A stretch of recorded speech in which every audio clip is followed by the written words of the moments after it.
வாரணாசியில் தவிக்கும் மாற்றுத்திறனாளி கிரிக்கெட் வீரர்கள் பத்திரமாக சென்னை திரும்ப தமிழ்நாடு அரசு நடவடிக்கை எடுத்துள்ளது. வாரணாசியில் தவிக்கும் தமிழ்நாடு மாற்றுத்திறனாளி கிரிக்கெட் வீரர்களை விமானம் மூலம் சென்னைக்கு அழைத்து வர ஏற்பாடு செய்துள்ளது தமிழ்நாடு அரசு. அண்மை செய்தியாக பார்க்கிறோம். துணை முதலமைச்சர் உதயநிதி ஸ்டாலின் உத்தரவின் பேரில் மாற்றுத்திறனாளி கிரிக்கெட் வீரர்களை விமானம் மூலம் அழைத்து வர இந்த ஏற்பாடு செய்யப்பட்டுள்ளது. வாரணாசியில் தவிக்கும் தமிழ்நாடு மாற்றுத்திறனாளி கிரிக்கெட் வீரர்களுக்கு தமிழ்நாடு அரசு சார்பில் உடனடியாக நிதி உதவியும் வழங்கப்பட்டுள்ளது. தேசிய அளவிலான மாற்றுத்திறனாளிகளுக்கான கிரிக்கெட் போட்டியானது வாரணாசியில் கடந்த 3 நாட்களாக நடைபெற்றது. தென்னிந்திய அணியின் சார்பாக தமிழ்நாட்டிலிருந்து 6 வீரர்கள் மற்றும் அணி மேலாளர் என 7 பேர் கலந்து கொண்டனர். தமிழ்நாடு வீரர்கள் இன்று சென்னை திரும்புவதற்காக கங்கா காவேரி எக்ஸ்பிரஸில் குளிர்சாதன பெட்டியில் முன்பதிவு செய்திருந்தனர். ஆனால் வாரணாசிக்கு கும்பமேளா சென்ற மக்கள் கூட்டம் முன்பதிவு செய்த ரயில் பெட்டிகளிலும் ஏறியதால் கூட்டம் அலைமோதியது. கும்பமேளா சென்றவர்கள் ரயிலில் முன்பதிவு செய்த பெட்டிகளையும் ஆக்கிரமித்ததால் மாற்றுத்திறனாளி வீரர்கள் ரயிலில் ஏற முடியாமல் தவித்தனர். உத்தரப்பிரதேசத்தில் கும்பமேளா நடைபெறும் நிலையில் கூட்ட நெரிசலை தவிர்க்க ரயில்வே நிர்வாகம் போதிய நடவடிக்கை எடுக்கவில்லை என்ற புகார் எழுந்திருக்கிறது. தற்போது தமிழ்நாடு மாற்றுத்திறனாளி கிரிக்கெட் வீரர்களை துணை முதலமைச்சர் உதயநிதி ஸ்டாலின் உத்தரவின் பேரில் விமானம் மூலம் தமிழ்நாடு அழைத்து வர ஏற்பாடு செய்யப்பட்டுள்ளது. இது தொடர்பான கூடுதல் விவரங்களை எமது செய்தியாளர் மீனாவிடம் கேட்கலாம். மீனா, கூடுதல் விவரங்கள்.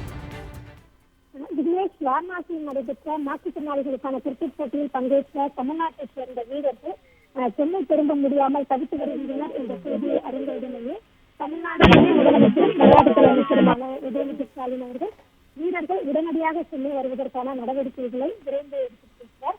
தேசிய அளவிலான மாற்றுத்திறனாளிகளுக்கான கிரிக்கெட் போட்டி என்பது கடந்த 3 நாட்களாக வாரணாசியில் நடைபெற்றது. இதில் தென்னிந்திய அணி சார்பாக தமிழ்நாட்டிலிருந்து 6 வீரர்கள் மற்றும் ஒரு மேலாளர் என 7 பேர் வாரணாசி சென்ற நிலையில் இன்று அதிகாலை 1 மணிக்கு கங்கா காவேரி எக்ஸ்பிரஸ் ரயில் அவர்கள் சென்னை திரும்புவதற்காக குளிர்சாதன வசதி கொண்ட பெட்டியில் டிக்கெட் ஏற்கனவே முன்பதிவு செய்திருந்தனர். ஆனால் ஏற்கனவே உத்தரப்பிரதேசத்தில் கும்பமேளா கூட்ட நெரிசல் ஏற்கனவே அதிகரித்து இருக்கக்கூடிய சூழலில் இவர்கள் புக் செய்யப்பட்டிருந்த குளிர்சாதன பெட்டியிலும் முன்பதிவு செய்யாத பொதுமக்கள் ஏறியதால் அந்த கூட்ட நெரிசல் என்பது மிக அதிக அளவில் இருந்தது. இதனால் 1 மணிக்கு வீரர்கள் அங்கு இருந்தும் தங்களுடைய ரயிலை பிடிக்க முடியாமல் காலை, அதாவது தற்போது வரை வாரணாசி ரயில் நிலையத்திலேயே வெளியில் காத்திருக்கின்றனர்.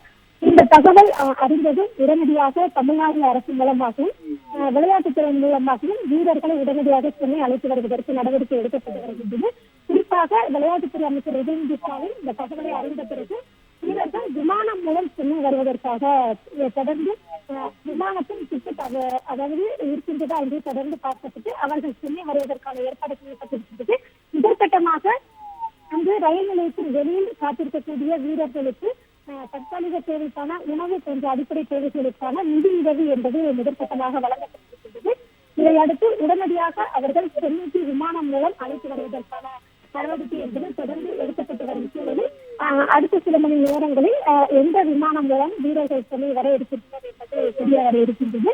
இது மட்டுமல்லாமல் வீரர்கள் அங்கு ரயில் நிலையத்தில் இருக்கக்கூடிய காவல்துறை அதிகாரிகளிடம் தங்கள் பிரிவுகளை எடுத்துச் சொல்லியும் அங்கு இருக்கக்கூடிய காவல்துறை அதிகாரிகள் சரிவர அதனை கேட்கவில்லை என்றும் வீரர்கள் தரப்பு தெரிவிக்கப்பட்டிருக்கிறது. இதனால் தமிழ்நாட்டிலிருந்து சென்றிருக்கக்கூடிய 7 பேர் சென்னை திரும்ப முடியாமல் அங்கு தவித்திருக்கிறது.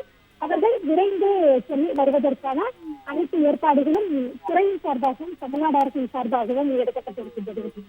வாரணாசியில் தவிக்கும் மாற்றுத்திறனாளி கிரிக்கெட் வீரர்கள் பத்திரமாக சென்னை திரும்ப தமிழ்நாடு அரசு உடனடி நடவடிக்கைகளை மேற்கொண்டிருக்கிறது. விமானம் மூலம் அவர்களை சென்னை அழைத்து வர ஏற்பாடு செய்யப்பட்டுள்ளது. கூடுதல் விவரங்களை எமது செய்தியாளர் மீனா வழங்க கேட்கிறார்.